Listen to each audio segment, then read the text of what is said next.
Hola y bienvenido a Ocularis Tecnología. Soy Rubén Pascual, oftalmólogo, y en esta serie especial del podcast de Ocularis hablamos de la relación entre visión y dispositivos con pantallas, cámaras y elementos que interactúan de forma muy estrecha con nuestro sistema visual. En estos primeros episodios nos hemos centrado en los visores de realidad virtual aumentada y mixta, tomando como ejemplo el Apple Vision Pro. Hoy vamos a hablar del sistema de autentificación o identificación de este dispositivo y otros dispositivos similares que sirven para decir que somos nosotros, para que el aparato sepa con seguridad que no es otra persona el que utiliza el dispositivo. Estos sistemas biométricos de autentificación son muy comunes desde hace ya muchos años en los dispositivos electrónicos de este tipo, sobre todo los móviles, y también las tablets, y últimamente también los ordenadores están introduciendo estos sistemas biométricos importados de los dispositivos más portátiles para sustituir, o por lo menos como una alternativa, al típico password, la típica contraseña, y hasta cierto punto también sustituir a las verificaciones de 2 pasos. Lo que hacemos con muchos móviles es identificarnos con una huella digital, y en otros móviles nos identificamos con nuestra cara. Nos escanea nuestro rostro, a veces en 3 dimensiones, y con estas características de partes de nuestro cuerpo, pues la huella digital o nuestra cara, que suelen tener características únicas y que son sistemas últimamente cada vez más difíciles de saltarse, de hackear, pues el dispositivo sabe que somos nosotros y no es otra persona. Esto es importante no solo por personalizar el dispositivo, porque la mayoría de estos dispositivos están pensados única o preferentemente para utilizarse en modo monousuario y tenemos nuestras aplicaciones, nuestros datos, pero además es eso, para evitar robo de datos, información sensible, nuestras fotografías, nuestras cuentas bancarias, las tarjetas de crédito y un largo etcétera. Bueno, pues estos dispositivos de realidad virtual y mixta y aumentada, como el Apple Vision Pro y otros que ya existen desde hace años, también pueden incorporar estos sistemas. Y la manera que ha hecho Apple es lo que ha llamado Optic ID o identificación óptica, que es un nombre un poco ambiguo, se refiere un poco solo al ojo, ¿no? Está hablando de que utiliza algo del ojo para identificarnos de forma unívoca. Pero realmente es un escáner de iris. Se está fijando no todo el ojo en general, no en otras partes del ojo, como veremos más adelante, que se ha confundido a veces, sino que identifica el iris, que tampoco es algo novedoso. Hay algunos otros visores o dispositivos que ya hacen lo mismo, que es utilizar el iris, imágenes del iris, para identificarnos. ¿Cómo lo hacen? El sistema general para identificarnos consta principalmente de 2 elementos. Un sistema de iluminación que nos ilumina nuestros ojos, nuestros iris, y unas cámaras que reciben la información. Lo que nos ilumina son LEDs infrarrojos. Que esto es interesante porque la luz infrarroja es luz invisible. Podríamos llamarla, si queremos decirlo así, luz oscura, aunque normalmente cuando hablamos de luz oscura se refiere más a luz ultravioleta. Pero son LEDs que realmente cuando están encendidos nosotros no vemos la luz, con lo cual tienen como ventaja que no nos deslumbran. Esto es importante porque para tener una imagen nítida de buena calidad de nuestros iris necesitamos que nuestros ojos estén bien iluminados, es decir, que haya una fuente de luz cercana y relativamente intensa que ilumine nuestros ojos, nuestros iris. Y eso, si utilizáramos el espectro de luz visible, sería bastante incómodo. Sería como un flash o una luz intensa que nos deslumbraría, aunque solo fueran unos instantes para que luego las cámaras tomaran la imagen.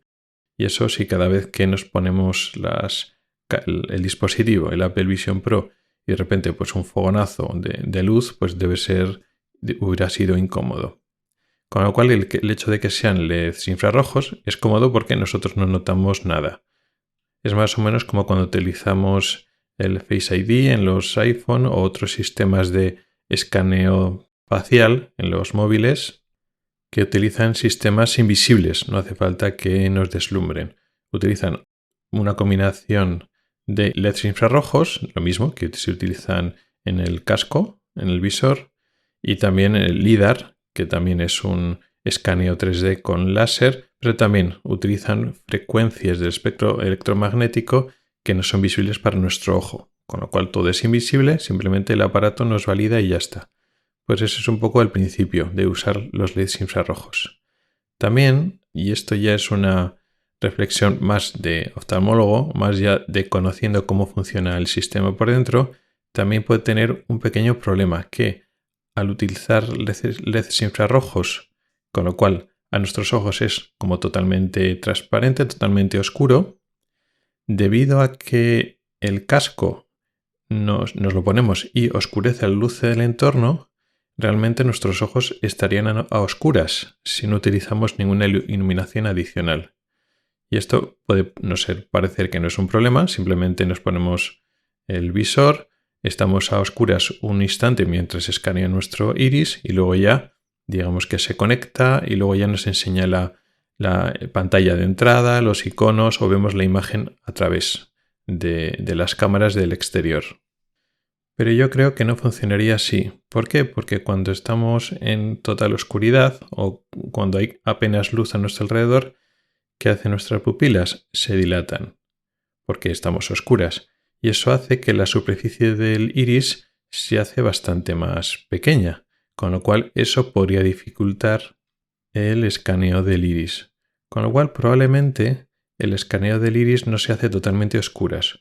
Por una parte está la iluminación intensa infrarroja para tomar la imagen, pero simultáneamente posiblemente haya algo de luz visible que ofrezcan las pantallas normales de visualización, o posiblemente una luz neutra a una intensidad concreta que la máquina lo sepa para obtener un tamaño de pupila adecuado y así tener una superficie de iris adecuada, o bien simplemente, según nos ponemos el casco, estamos viendo ya la realidad que tenemos delante, aunque no esté, digamos, iniciado el sistema operativo y no estamos viendo los iconos de las aplicaciones, es posible que ya estemos viendo la imagen de alrededor y eso en las pantallas con la imagen externa no se iluminan los ojos de una forma muy intensa, pero no estamos a oscuras, con lo cual tenemos un tamaño de pupila adecuado para hacer ya las fotografías de iris, las imágenes de iris adecuadas. Con lo cual, hecha esta salvedad de que algo de luz visible necesitamos para tener buenas imágenes del iris, lo que es la iluminación propia para escanear nuestro iris son LEDs, iluminación infrarroja. La otra parte del sistema, lógicamente, son las cámaras infrarrojas. Tiene que ser unas cámaras que recojan la información visual en la misma frecuencia, el mismo tipo de espectro electromagnético que estamos iluminando. De tal forma que son cámaras que obtienen una imagen bastante detallada, pero no con los colores del iris. O sea que cuando nos identifican nuestro iris no son por el color del iris, sino por una imagen de alto detalle de las irregularidades y las características heterogéneas de la superficie anterior del iris visto con rayos infrarrojos. Este sistema de LED infrarrojo y cámara infrarroja probablemente sea el mismo que utiliza para el seguimiento de la mirada.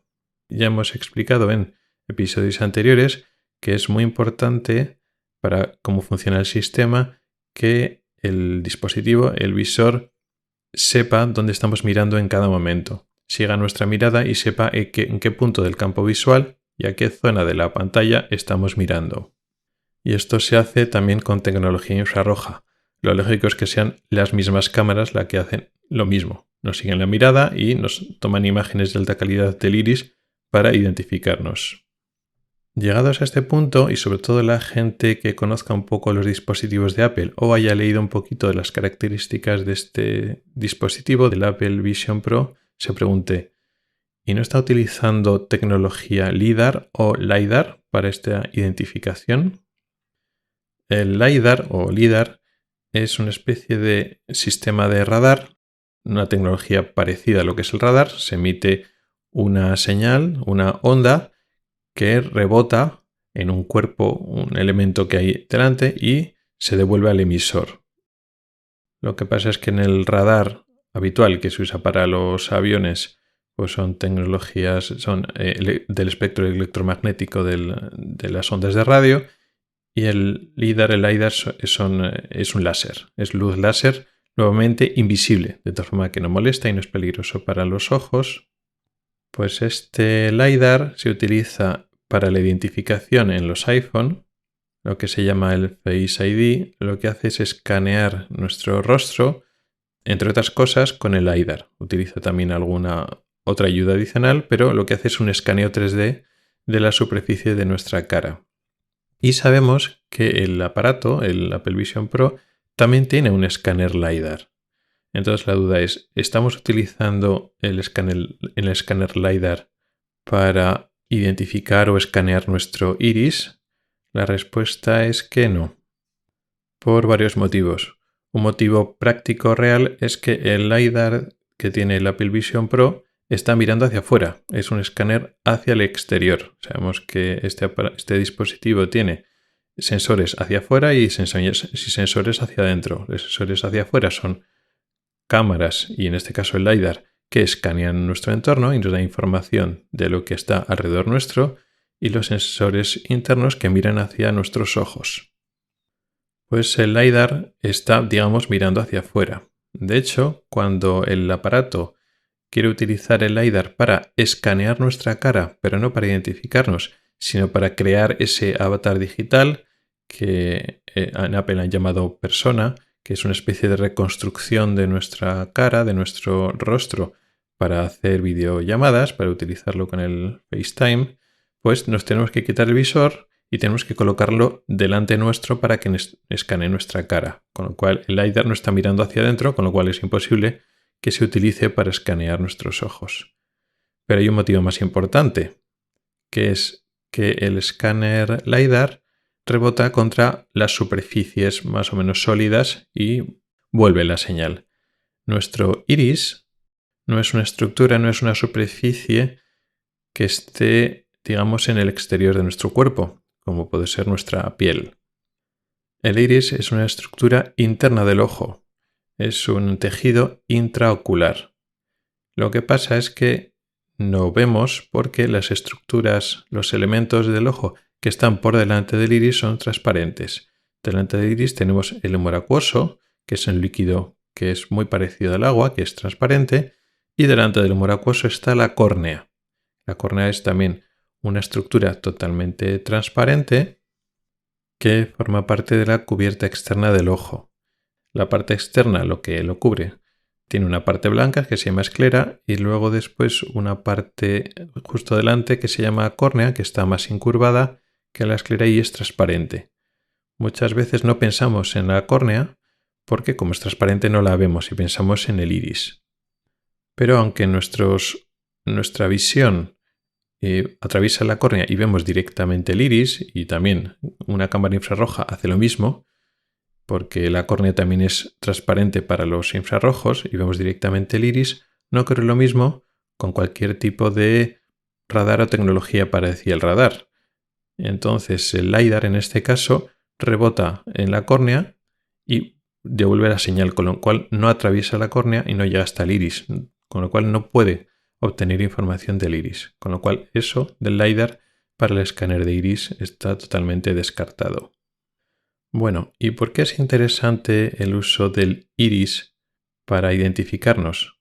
¿Es tan diferente el iris entre persona y persona como para ser tan fiable como una huella digital? ¿O la configuración tridimensional de la cara? Porque cuando los explicaban de que funciona muy bien y que es muy seguro, dice que es capaz incluso de separar gemelos auténticos. ¿Esto es así? ¿Podríamos haber escogido otras estructuras de la superficie del ojo para hacernos como identificador? Pues posiblemente no hubiera sido la única estructura. Es muy probable que si utilizamos los patrones vasculares de la superficie del ojo, de la conjuntiva y de la esclera, posiblemente también hubiéramos encontrado patrones únicos en cada persona. Pero eso también tiene sus dificultades. Más que nada porque esos patrones necesitamos un área mínima y depende de hacia dónde esté mirando el ojo. Puede estar parcialmente tapados esos patrones vasculares, las venas y arterias que tenemos en lo blanco del ojo. Pueden estar, como digo, tapados por los párpados, depende hacia dónde estemos mirando, puede estar tapado hacia un lado o hacia otro. No están centrados porque cuando estamos con los ojos con una apertura normal, los vasos sanguíneos de arriba y de abajo están tapados por los párpados, quedan lo que está a la izquierda o a la derecha. Con lo cual, depende de dónde esté la cámara, pues igual no le pilla bien. Es mucho más fácil intentar escanear lo que está en el centro, y lo que está en el centro es el iris. Además, el iris es una estructura mucho más fácil de identificar por las cámaras infrarrojas. ¿Y cómo se configura el iris para que realmente tenga una estructura tan variable entre unos individuos y otros? El iris es realmente la unión de dos músculos que mueven una estructura más o menos plana que actúa como colimador, como diafragma para regular la entrada de luz al ojo. O sea, básicamente lo importante del iris es el agujero, el orificio que hay en su centro, que es la pupila. Hacemos la pupila más grande o más pequeña para regular la cantidad de luz que entra en el ojo, para protegernos de la luz intensa o hacer el ojo más sensible cuando hay poca luz. También sirve para aumentar o disminuir la profundidad de foco, la amplitud de foco. Pero bueno, no vamos a hablar ahora de la función del iris y de la pupila. Simplemente entender que lo importante del iris es que hay dos músculos que lo que hacen es dilatar o cerrar la pupila en función de la cantidad de luz que hay. Y por tanto el iris tiene dos músculos. Uno que se llama esfínter, que cierra la pupila, que tiene forma de esfínter, de anillo, que está muy próximo a la pupila, y la mayor parte de la superficie del iris está recorrido por el otro músculo, que es el dilatador de la pupila, que son fibras radiales que van desde el esfínter hasta la raíz del iris. Más o menos como si fueran los radios de una rueda de bicicleta, pero con muchos más radios. Y luego después, sobre esa base, que sería sobre todo ese dilatador del iris y el esfínter del iris ya justo en el margen de la pupila, pues entonces se asienta un estroma, que es un tejido conectivo, un tejido de sostén, parecido a los tejidos que envuelven y empaquetan pues, los músculos, tejidos que hay alrededor de los huesos, tejido que alrededor de las vísceras, ese tejido de sostén que tiene pues, tejido fibroso y células llamadas fibroblastos. Bueno, pues ese estroma, digamos que da un poquito más de espesor al dilatador del iris, digamos que se coloca entre las fibras nerviosas para que esta estructura, este iris, sea opaco y no deje pasar luz, que esa es la finalidad. Y luego sobre ese estroma, que es más o menos irregular, no se coloca de forma muy homogénea, pues se coloca el pigmento. Y la cantidad de pigmento que se coloca depende mucho de nuestra genética. Eso es lo que nos da que tengamos ojos más claros o más oscuros. Entonces depende de si nuestros padres y abuelos han tenido los ojos muy claros, muy oscuros, pues la cantidad de pigmento que se deposita en esta estructura, en este estroma que queda de forma muy irregular, pues puedes tener los ojos azules pálidos, grises, verdes, castaños, marrones oscuros o casi negros. Sí que es cierto que cuanto más pigmento tenemos, además el estroma también es más grueso.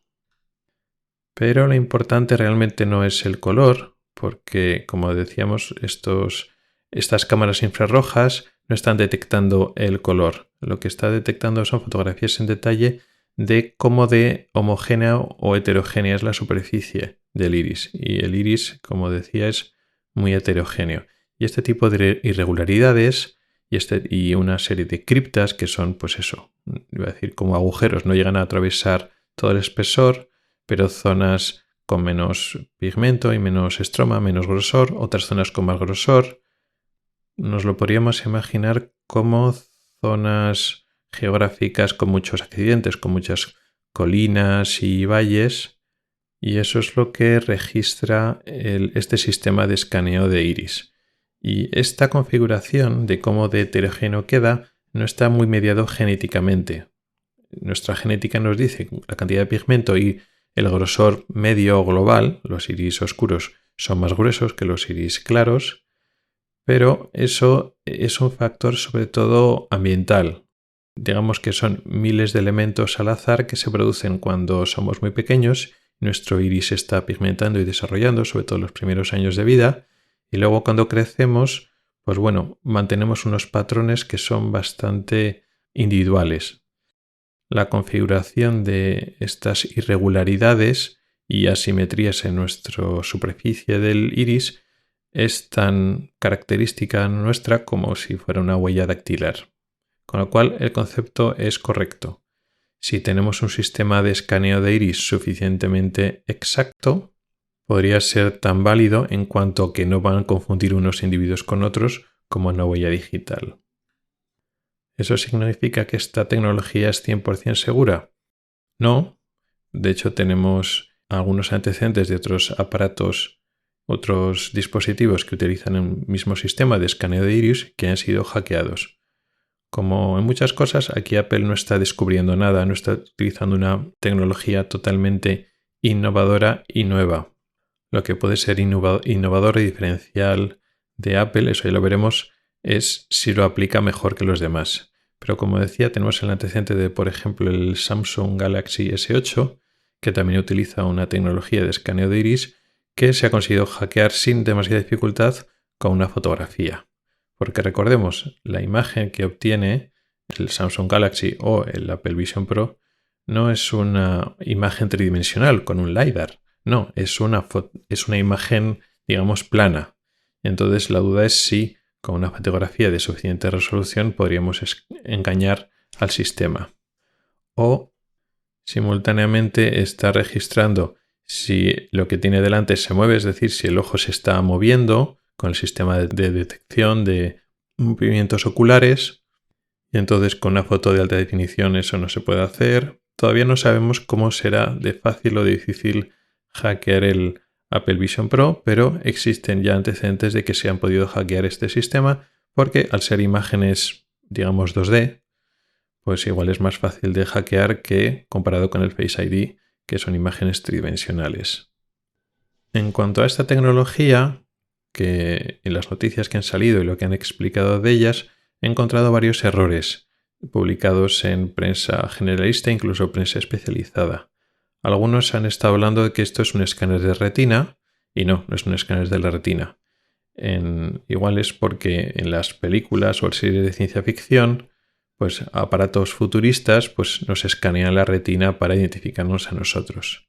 Las retinas también sería un buen sistema de identificación porque el patrón vascular, los vasos sanguíneos se colocan de forma única e individual en cada persona, pero es que intentar hacer una fotografía de la retina es mucho más difícil. La tecnología de lentes y de sistemas de cámaras es más difícil. Con lo cual, no.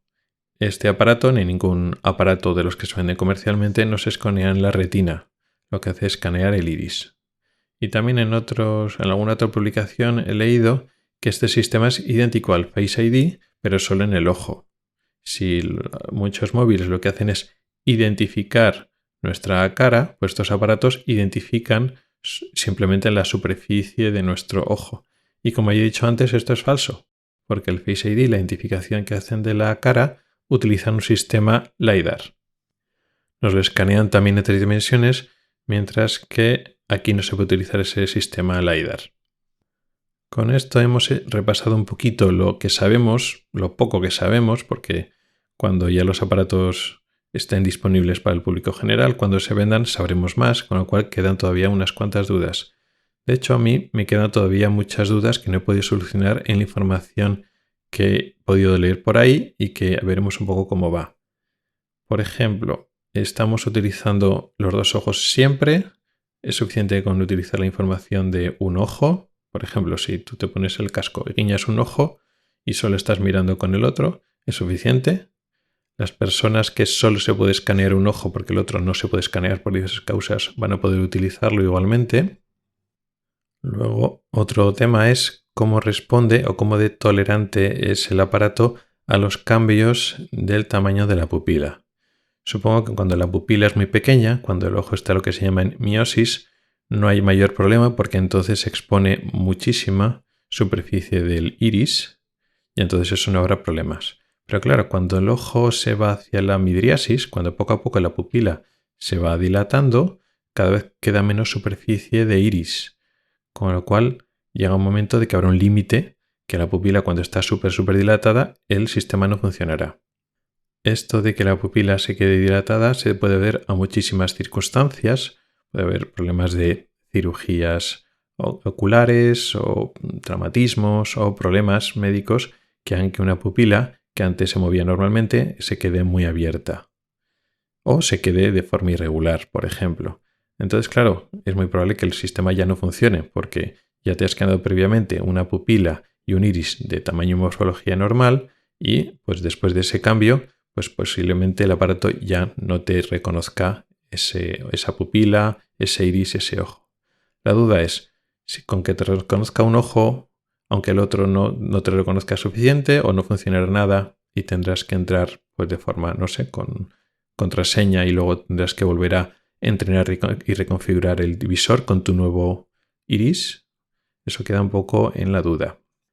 Claro, como decía, cuando se va dilatando la pupila, no solo queda menos iris para escanear, sino que además la configuración del iris cambia. Es decir, las criptas y los valles y las irregularidades no es una cosa fija, pues tienen unas dimensiones con un tamaño de pupila. Cuando la pupila se hace un poco más grande, puede que haya suficiente superficie para escanear bien, pero es que todas las irregularidades, toda la estructura tridimensional se ha movido, digamos, se ha estrechado.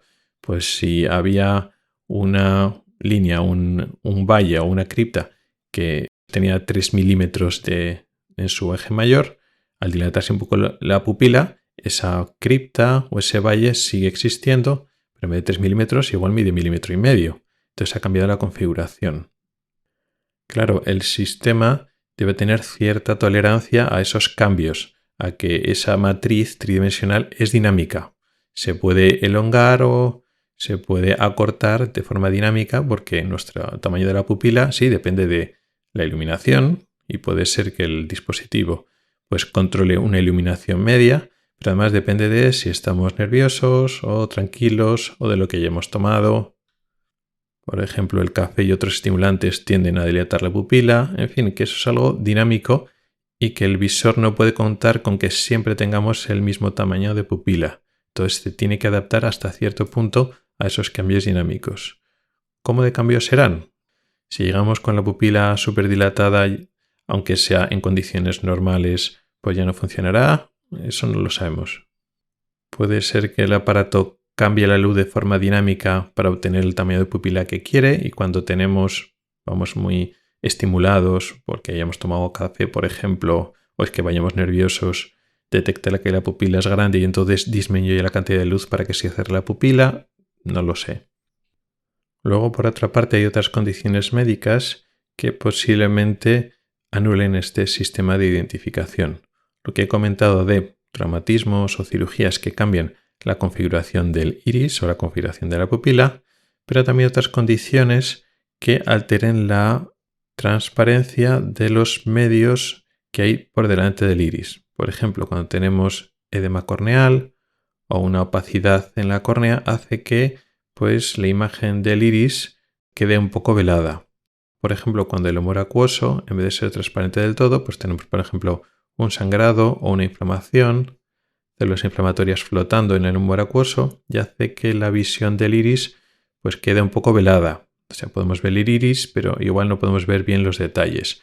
Pues es posible que estas cámaras infrarrojas que necesitan ver con mucho detalle, pues ya no funcionen. Con lo cual, en situaciones de inflamación del ojo, por ejemplo, por poner un ejemplo relativamente frecuente, de enfermedad frecuente, es posible que este sistema no funcione.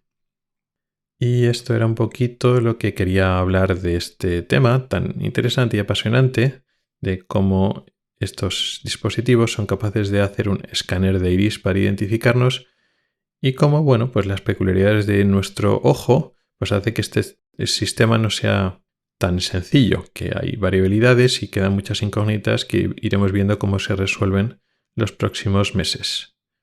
Y con esto llegamos al final del podcast de hoy.